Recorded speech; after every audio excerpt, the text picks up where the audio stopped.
Nepali communist पार्टीले आउने फागुन 21 गते हुन गइरहेको प्रतिनिधि सभा सदस्य निर्वाचनको लागि आफ्नो पार्टीको घोषणापत्र औपचारिक रूपमा सार्वजनिक गरेको छ। आजको यो मेरो भिडियोमा सोही घोषणापत्रमा समेटिएका बुँदाहरूमध्ये केही मुख्य बुँदाहरूलाई समावेश गरेको छु। अब लागौँ आजको भिडियोको विषयवस्तुतर्फ। घोषणापत्रमा लेखिएको कुराहरूलाई मैले बुँदागत रूपमा प्रस्तुत गर्न गइरहेको छु। सुरुमा जेनजीको भावना अनुसार शासकीय तथा निर्वाचन प्रणालीमा सुधार गर्ने, त्यसपछि सन् 2031 सम्ममा सबै नेपालीको स्वास्थ्य बिमा गर्ने, त्यसपछि 5 लाख नेपालीलाई प्रति वर्ष रोजगारी दिने,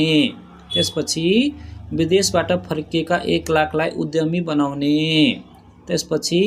भ्रष्टाचारमा शून्य सहनशीलता अपनाउने, त्यसपछि सन् 2047 सालपछि उच्च पद सार्वजनिक पद धारण गरेको सबै व्यक्तिहरूको सम्पत्ति छानबिन गर्न उच्च स्तरीय छानबिन आयोग गठन गर्ने, त्यसपछि नेपाललाई भोकमरी मुक्त देश बनाउने, अर्को बहुआयामिक गरिबीलाई घटाएर 5% पुर्याउने, अर्को प्रति वर्ष 10% भन्दा बढीको आर्थिक वृद्धि दर हासिल गर्ने, अर्को 2 वर्षभित्र नेपाललाई सुकुम्बासी विहीन देश बनाउने, अर्को प्रदेशहरूलाई कुल सङ्घीय बजेटको 60% भन्दा बढी बजेट प्रदान गर्ने, अर्को 1 नगरपालिका अनि 1 स्मार्ट स्कुलको नीति अपनाउने,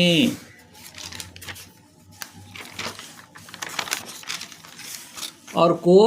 नेपाललाई वेडिङ हबको रूपमा प्रवर्धन गर्ने,